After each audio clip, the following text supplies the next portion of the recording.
Assalamualaikum warahmatullahi wabarakatuh. Kaum muslimin dan muslimat yang dirahmati Allah Subhanahu wa taala. Kita selalu bersyukur kehadirat Allah Subhanahu wa taala atas nikmat yang telah kita terima. Dan tak lupa bersalawat kepada baginda Rasulullah sallallahu alaihi wasallam. Kecintaan kita kepada beliau sebagai umatnya, ingin mendapat syafaat kelak di akhirat nanti.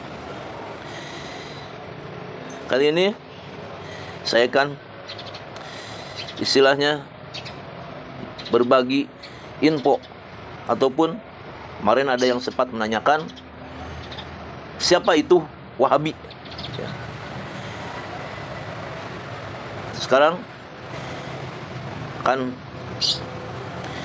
menjelaskan para guru-guru kita yang lebih tahu Wahabi, siapa itu Wahabi, dan berserta kitabnya yang dipelajarinya.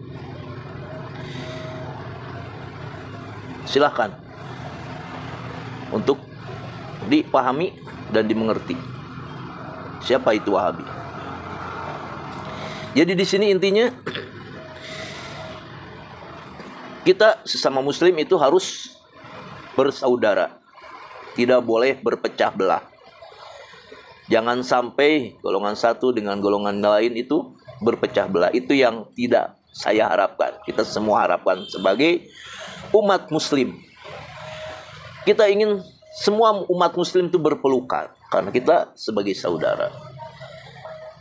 Jadi intinya jangan sampai ada suatu golongan merasa dirinya benar, merasa dirinya ilmunya tinggi ataupun apa, terus menjelekkan yang lain. Itu yang tidak diharapkan.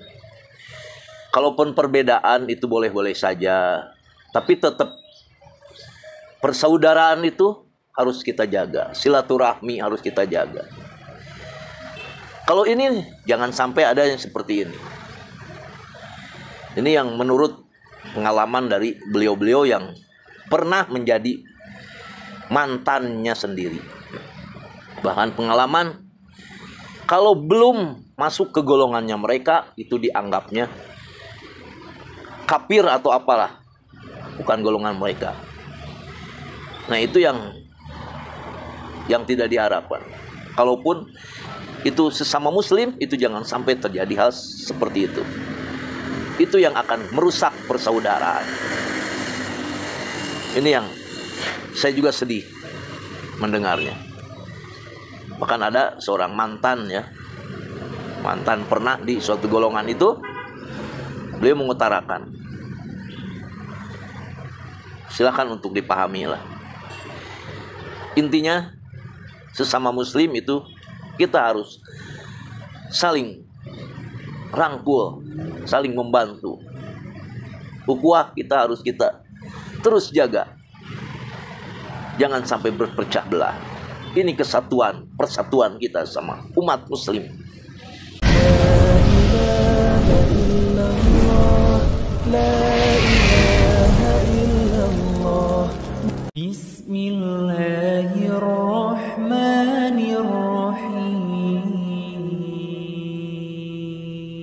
Pengalaman pribadi seorang ustadz, beliau tidak ingin umat muslim sama Islam itu berpecah belah.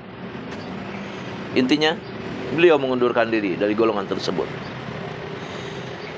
Beliau berkeinginan walaupun perbedaan pendapat boleh-boleh saja, tapi tetap namanya persaudaraan sama umat muslim itu harus kita jaga. Itu yang beliau akhirnya mengundurkan diri dari golongan tersebut karena ingin persaudaraan di antara umat muslim itu terjaga. Jangan sampai menjelekkan, merendahkan golongan yang lain, merasa dirinya golongannya benar. Itu yang beliau harapkan.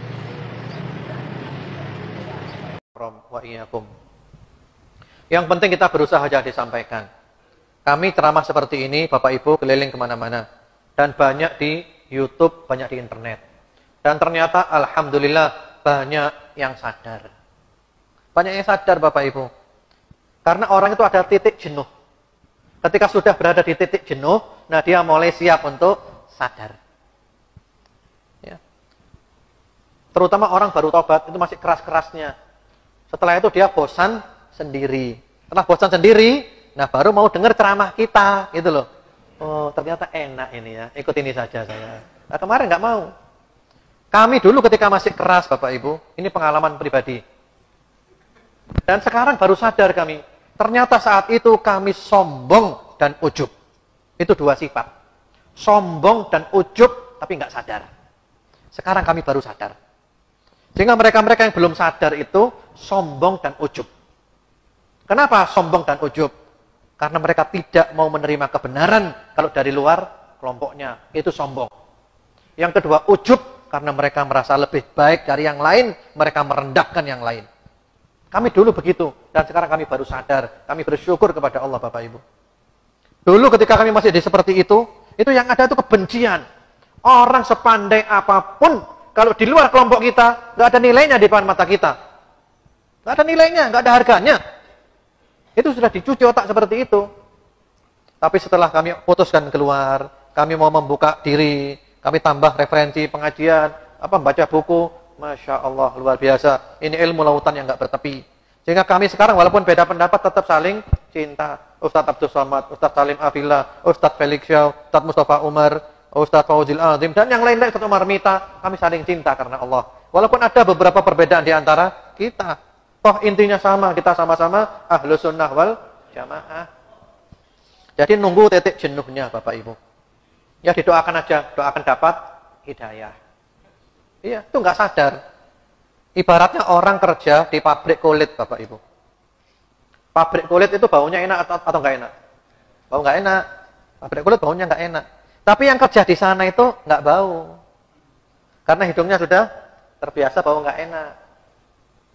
Lah untuk menyadarkan dia, harus dikeluarkan dulu dari pabrik kulit itu. Dikeluarkan dulu, nah, diajak piknik dulu. Jalan-jalan.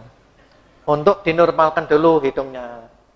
Setelah diajak jalan-jalan, hidungnya sudah normal, ajak balik ke sana. Ternyata dia baru sadar, ternyata baunya nggak enak ini ya. Iya, seperti itu. Kalau nggak gitu nggak bisa, keluarkan dulu. Ditata dulu otaknya. Ini sudah rusak otaknya, ditata kembali. Betul, saya jujur Bapak Ibu. Sudah dirusak otaknya dengan ajaran kebencian. Maka perlu ditata kembali. Misalnya dari kelompok salafi, kita katakan, kamu tetap salafi, nggak masalah. Saya tetap salafi, nggak berubah. Ya. Cuman yang berubah adalah sikap, menyikapi perbedaan pendapat. Kalau dulu langsung vonis sesat. Nah, sekarang enggak, monggo silakan. Beda pendapat, tapi kita tetap bisa bersinergi, kita saling menghormati, masing-masing punya hujah, masing-masing punya argumentasi, masing-masing punya kitab, masing-masing punya ulama. Monggo silakan. Insya Allah masuk surga semuanya. Karena intinya sama, Ahlus Sunnah wal Jamaah. Rukun Islamnya sama 5, rukun imannya sama 6, Al-Qur'annya sama, haditsnya sama, ya syaratnya sama, tafsirnya sama, sholatnya menghadap kiblat yang sama, semuanya sama. Paling-paling beda apa sih? Ya, paling-paling beda ya tahlilan, maulid, haul dan semisalnya. Insya Allah masuk surga semuanya.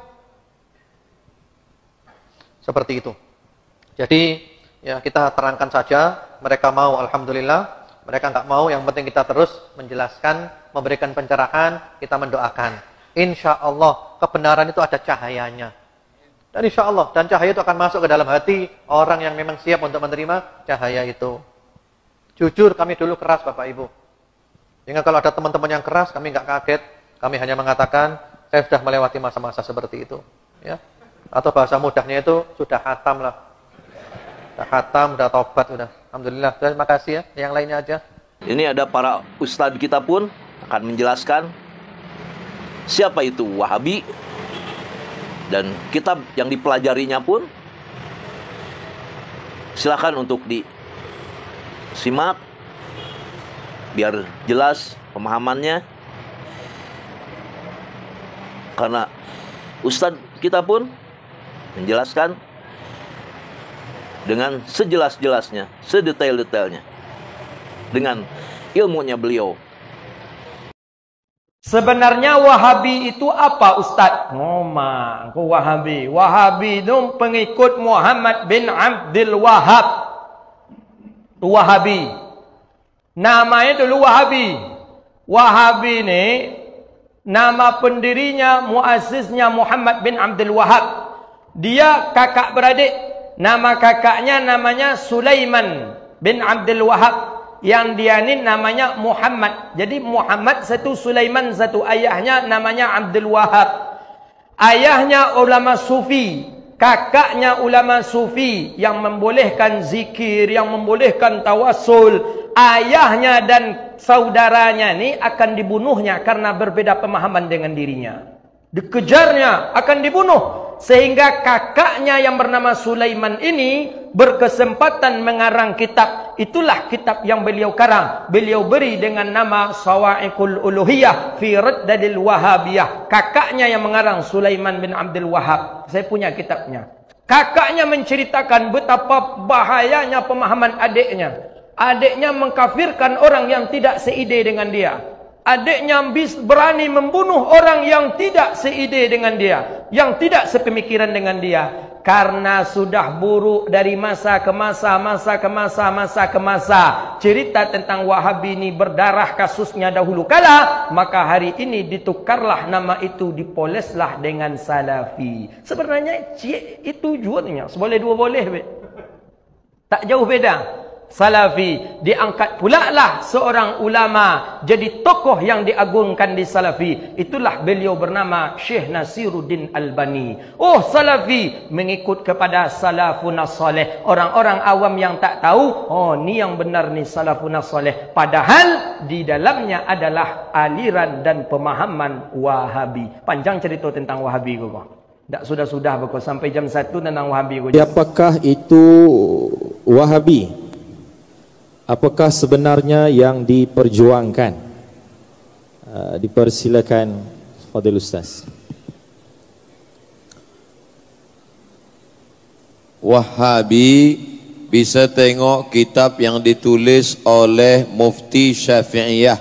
Namanya Syekh Muhammad Zaini Dahlan.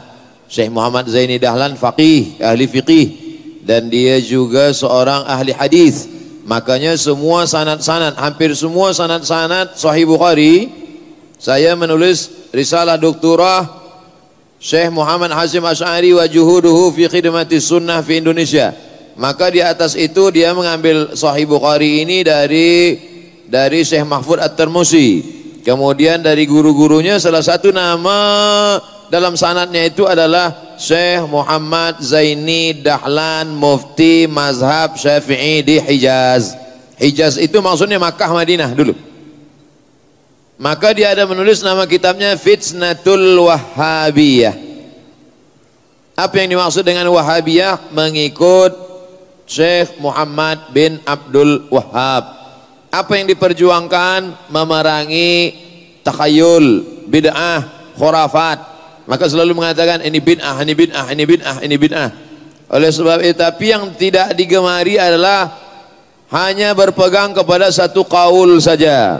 Berpegang kepada satu pendapat, padahal ulama dalam masalah ini banyak pendapat. Tasyaddud. Maka membaca bantahan-bantahan ulama tentang ini, diantaranya adalah yang ditulis oleh Syekh Ali Jum'ah. Judul kitabnya Khawarijul Asr. Cari PDF Khawarijul Asr. Itu yang ditulis oleh Syekh Ali Jum'ah juga berjudul Al-Bayan lima yushghilul adhan. Menjelaskan tentang masalah-masalah yang menyibukkan pikiran, tentang masalah talafuz bin niat usolli, tentang masalah tahlil arwah, tentang masalah mengirim bacaan pada orang yang sudah mati meninggal dunia, tentang masalah membayar zakat fitrah dengan beras atau dengan uang, tentang masalah sebenarnya masalah khilafiyah yang lama-lama saja. Maka para ulama-ulama pun memberikan bantahan-bantahan. Bahkan saudara kandungnya sendiri pun memberikan bantahan. Namanya Sulaiman bin Abdul Wahhab, menulis kitab bantahan untuk saudara kandungnya. Nah, inilah yang terkait dengan seperti yang saya ketahui. Elok kitab ini dibaca, cari dalam bentuk PDF. Fitnatul Wahhabiyah Syekh Muhammad Zaini Dahlan. Wallahu a'lam. Apakah Wahabi itu sesat? 3 titik yang tak bisa bersama. 1, mereka membid'ahkan perbuatan yang masih khilafiyah. Zikir bersama, bid'ah. Maulid Nabi, bid'ah. Isra Mi'raj, bid'ah. Doa bersama, bid'ah. Tahlil, bid'ah. Tahlim, bid'ah. Hatam Quran, bid'ah. Padahal itu masih khilafi. Kalau kau tuduh saudaramu, hei pelaku bid'ah, itu artinya sama dengan hei dhalalah, hei finnar. Yang kedua, mereka menuduh orang bertawassul musyrik, sedangkan awak Ahlus Sunnah wal Jamaah bertawassul dengan Nabi, bertawassul dengan wali, bertawassul dengan orang soleh. Kitabnya ditulis ahli hadis dari Maroko, namanya Syekh Abdullah bin Siddiq Al-Ghumari. Nama kitabnya Ittihaful Azkiya Bijawazit Tawassul bil Salihin wal Anbiya. Boleh bertawassul, lengkap dalil-dalilnya. Orang bertawassul dengan Syekh Abdul Qadir Al-Jilani, dengan Bahauddin Naqsyabandi, dengan Syekh Abdul Wahab Rokan, dengan silsilah tarekat Naqsyabandiyah, tidak musyrik, karena dia tidak meminta kepada Nabi, tak meminta kepada wali, meminta kepada Allah dengan menyebut nama orang-orang soleh. Yang ketiga, mereka mengkafirkan orang yang mentakwil, padahal takwil itu manhajnya salaf. Imam Bukhari mentakwil, contoh dalam Sahih Bukhari, kullu syai'in halikun illa wajhah, semuanya binasa kecuali wajahnya. Wajah Allah ditakwil Imam Bukhari. Wajhah artinya mulkah, kekuasaannya. Imam Malik mentakwil, katanya Allah turun, yang turun itu bukan zatnya, tapi yang turun itu amruhu, perkaranya. Takwil adalah manhaj salaf. Jadi kalau mengkafirkan orang yang mentakwil, berarti sudah mengobok-obok, mengacak-acak. Siapa yang mengkafirkan saudaranya yang tak kafir, dua gendangnya, dia kafir atau saudaranya itu kafir. 3 titik ini membuat kita tak bisa bersama. Pertama, membid'ahkan. Kedua, memfasikkan. Ketiga, mengkafirkan. Jelas? Tak juga jelas, pulang saya lagi kok. Fitnatul Wahabiyah, ini kitab yang ditakuti oleh mereka, yang dikarang oleh Al-Alim Al-Alamah Syekh Ahmad bin Zaini bin Ahmad Dahlan Al-Makki, Mufti Mekah, pengarang kitab ini. Inilah yang menjadi guru ulamanya yang di Indonesia.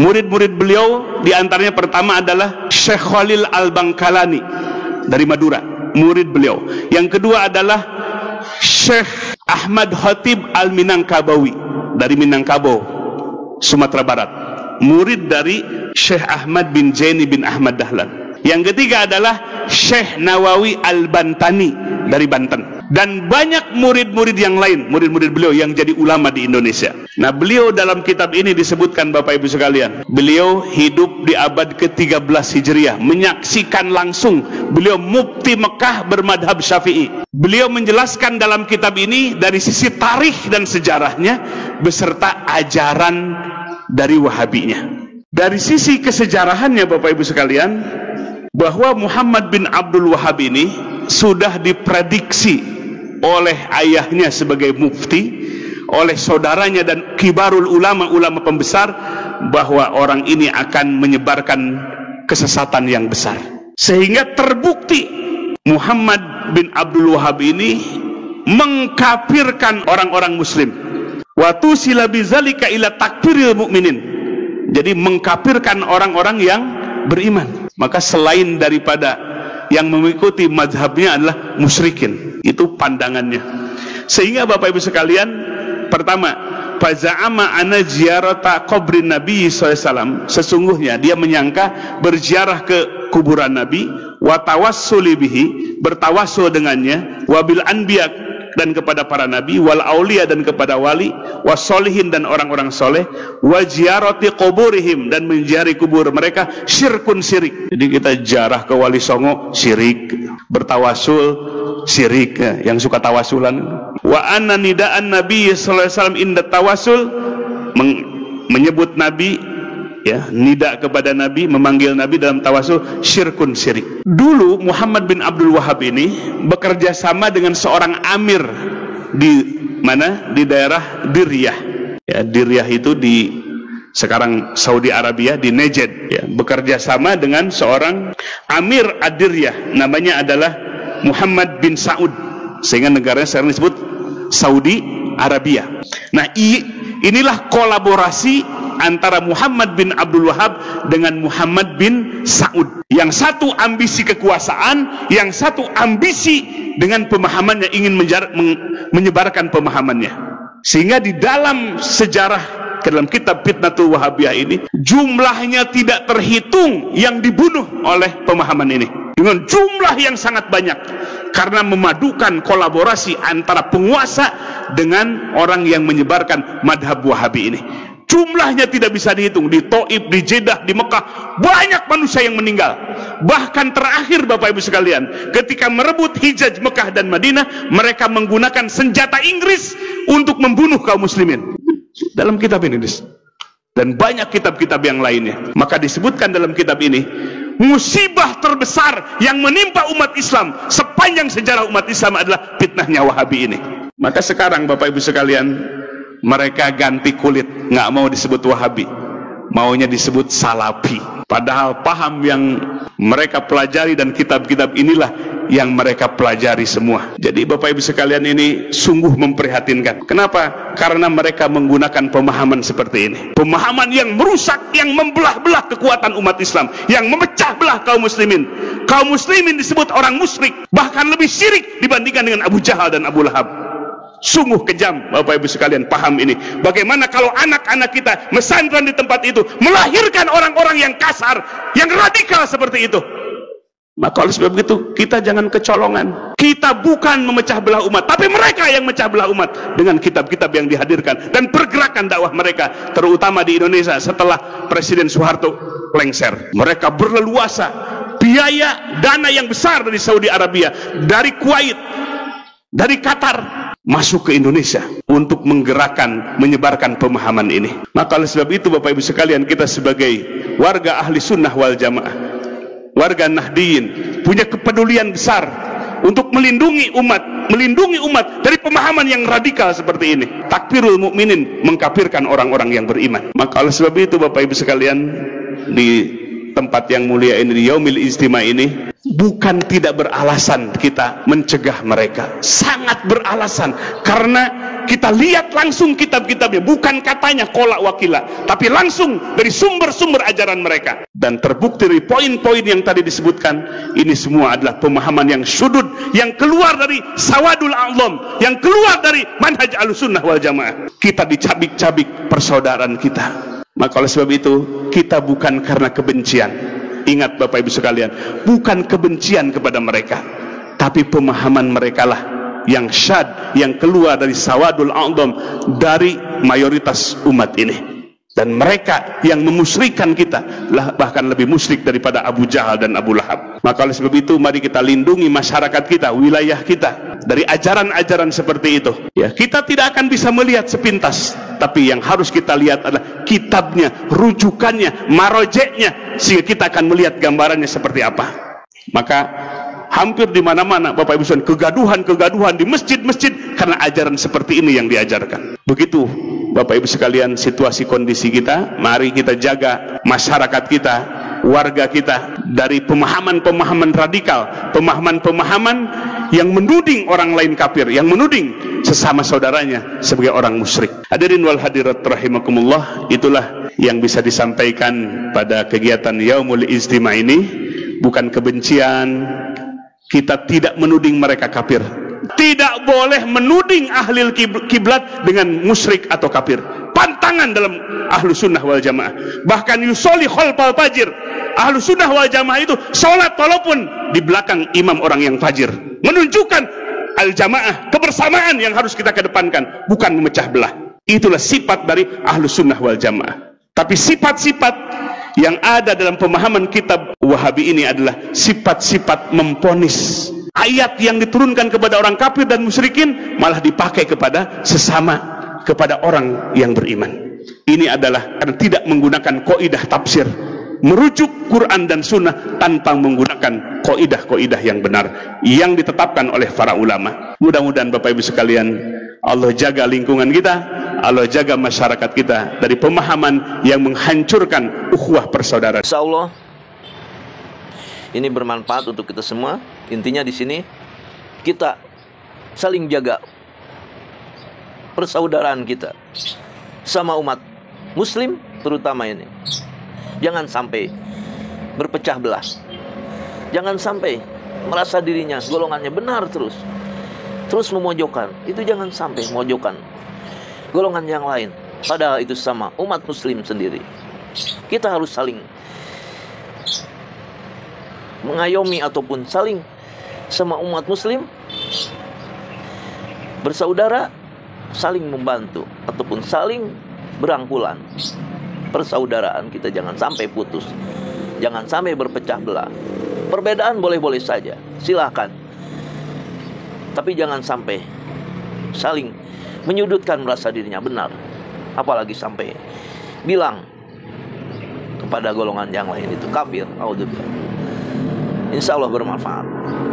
Terus dijaga persaudaraan kita, jangan sampai putus persaudaraan kita sampai kapanpun. Wassalamualaikum warahmatullahi wabarakatuh.